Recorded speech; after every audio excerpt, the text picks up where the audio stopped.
নমস্কাৰ, আজি মই এনে এজন মহান বিদ্বান ব্যক্তিৰ কিছুমান নীতিৰ কথা ক'বলৈ লৈছোঁ।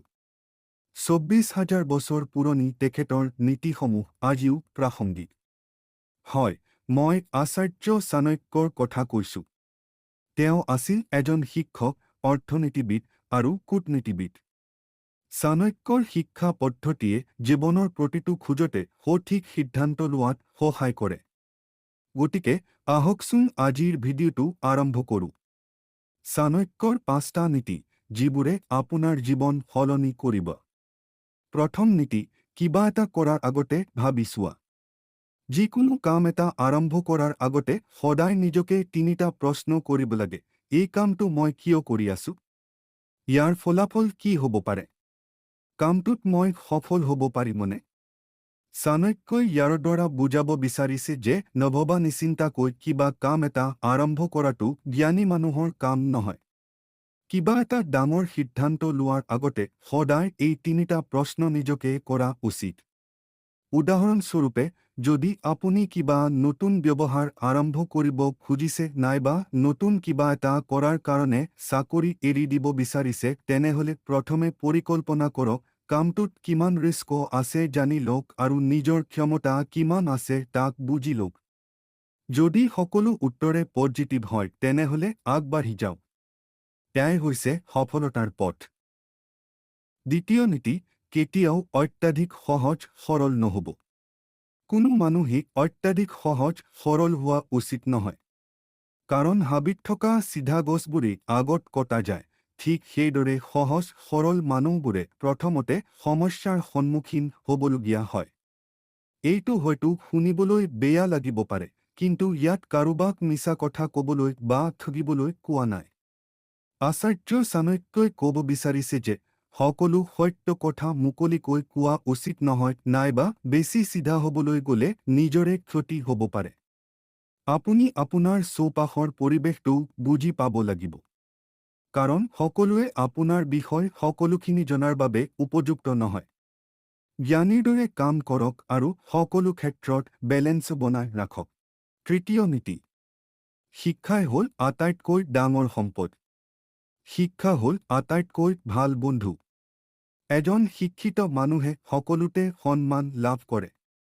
শিক্ষা সৌন্দৰ্য আৰু যৌৱনতকৈও ডাঙৰ। এইটো এটা গভীৰ আৰু শক্তিশালী চিন্তা।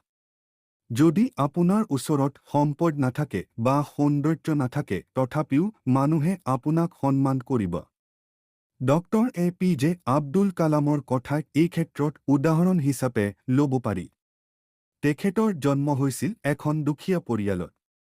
কিন্তু তেখেতৰ শিক্ষাই তেওঁক ভাৰতৰ ৰাষ্ট্ৰপতিৰ পদৰ যোগ্য কৰি তুলিলে। সেইবাবে সদায় শিক্ষা লোৱাৰ বাবে সাজু থাকিব লাগে। শিক্ষাই হ'ল এনেকুৱা বস্তু যিটো কোনেও আপোনাৰ পৰা কাঢ়ি নিব নোৱাৰে। চাণক্যৰ মতে, যিজন মানুহে নিজৰ পৰিয়ালৰ সৈতে অত্যাধিক মায়া মমতাৰে আসক্ত হৈ থাকে, তেওঁ সদায় ভয় আৰু দুখত জীয়াই থাকিবলগীয়া হয়। সকলো দুখৰ মূলতে হ'ল মায়া মমতা। উক্তত্বে এইটো নুবুজায় যে আপুনি আপোনাৰ পৰিয়ালক ভাল পাব নালাগে। চাণক্যই আমাক অত্যাধিক মায়া মমতাৰ পৰা সাৱধান কৰি দিছে। অত্যাধিক আশা, আকাংক্ষা আৰু আনক নিজৰ কণ্ট্ৰলত ৰখাৰ হেঁপাহে মানুহক দুখ কষ্টৰ ফালে লৈ যায়। যেতিয়া আমি কাৰোবাৰ পৰা অত্যাধিক আশা কৰোঁ আৰু যেতিয়া সেই আশা পূৰণ নহয়, তেতিয়া আমি আঘাত পাওঁ। সেয়ে গভীৰভাৱে ভাল পাওক, কিন্তু আৱেগিকভাৱে বেলেন্স ৰাখক। সেয়াই হ'ল শান্তিৰ ৰাস্তা। পঞ্চম নীতি, মানুহৰ সঁচা চৰিত্ৰ কঠিন সময়তহে প্ৰকাশ পায়।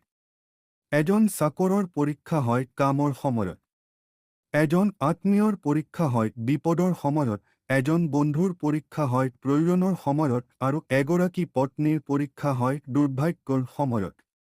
চাণক্যই কয় যে মানুহৰ প্ৰকৃত চৰিত্ৰ প্ৰকাশ পায় কঠিন সময়ত। যেতিয়া সকলো ঠিকে থাকে, সকলোৱে ভাল ব্যৱহাৰ কৰে। কিন্তু সমস্যাৰ সময়ত আপুনি দেখিব কোন আপোনাৰ কাষত আছে আৰু কোন কেৱল কাষত থকাৰ অভিনয় কৰি আছে।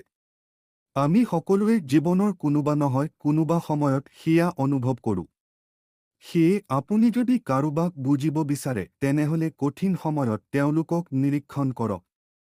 বন্ধু বান্ধৱীসকল, এইবোৰেই হ'ল চাণক্যৰ 5টা শক্তিশালী জীৱন বিষয়ক শিক্ষা যিবোৰে আমাক ভালদৰে জীয়াই থাকিবলৈ জীৱনৰ এটা নতুন দিশ দেখুৱায়। যদি আপুনি এই ভিডিঅ'টো মূল্যৱান বুলি ভাবিছে তেনেহ'লে অনুগ্ৰহ কৰি লাইক কৰক।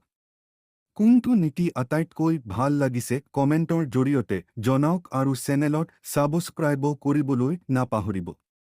পিছৰটো ভিডিঅ'ত আকৌ লগ পোৱাৰ আশাৰে thank you, take care, bye by.